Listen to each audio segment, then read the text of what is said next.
Hai semua, kali ni kan saya nak share resepi kek butter matcha strawberry cheese.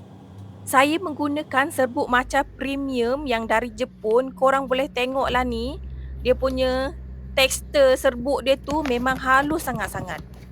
Yang paling best kan, dia tak ada rasa pahit macam yang biasa.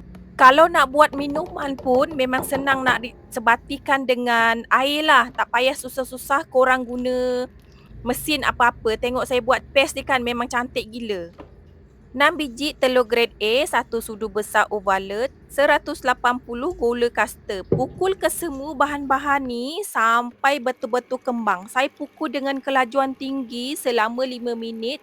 Korang boleh tengoklah tekstur dia memang putih gebu pekat likat. Kalau korang angkatkan macam saya buat ni, dia macam lambat nak turun, itu tandanya adunan kita dah siap. Bolehlah campur bahan-bahan kering, 25 gram susu tepung, 200 gram tepung naik sendiri. Kalau korang tak ada tepung naik sendiri, nak guna tepung gandum kan boleh je, tapi tambah dengan 1 sudu teh serbuk penaik. Sebatikan bahan-bahan ni, kalau dah sebatikan baru masukkan 170 gram cream cheese. Pastikan cream cheese tu dah lembut ya, supaya senang sebati dengan bahan-bahan lain.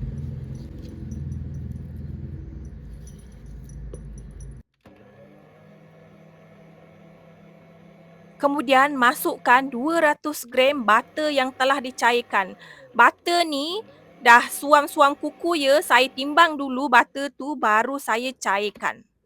Saya pukul dengan low speed, lepas tu saya kaut balikkan bagi butter tu betul-betul sebati dengan bahan-bahan lain. Baru masukkan 100 gram cheddar cheese yang saya telah parut.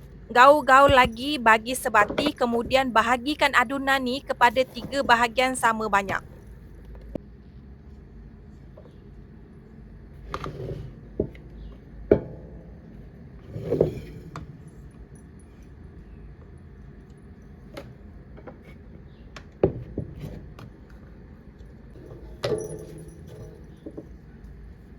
Bahagian yang ni saya masukkan serbuk matcha yang saya buat paste tadi tu.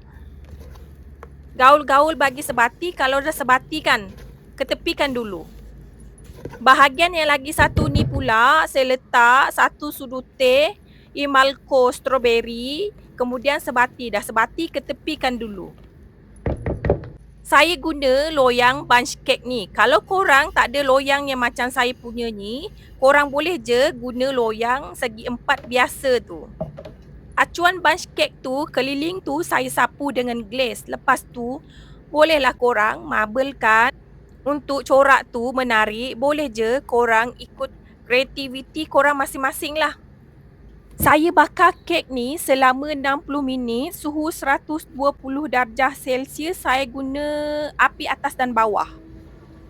Saya letak loyang ni dekat rak paling bawah sekali. Oven tu saya tak panaskan tau.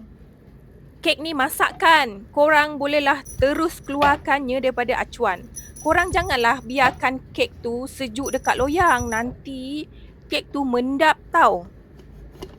Kalau korang guna acuan yang macam saya punya ni, kalau kek tu betul-betul masak dan korang keliling acuan tu, korang sapu dengan glaze, memang senang keluarkannya daripada kek tu, daripada acuan. Korang tengoklah ni, memang cantik sangat-sangat kek saya ni. Selamat mencuba semua.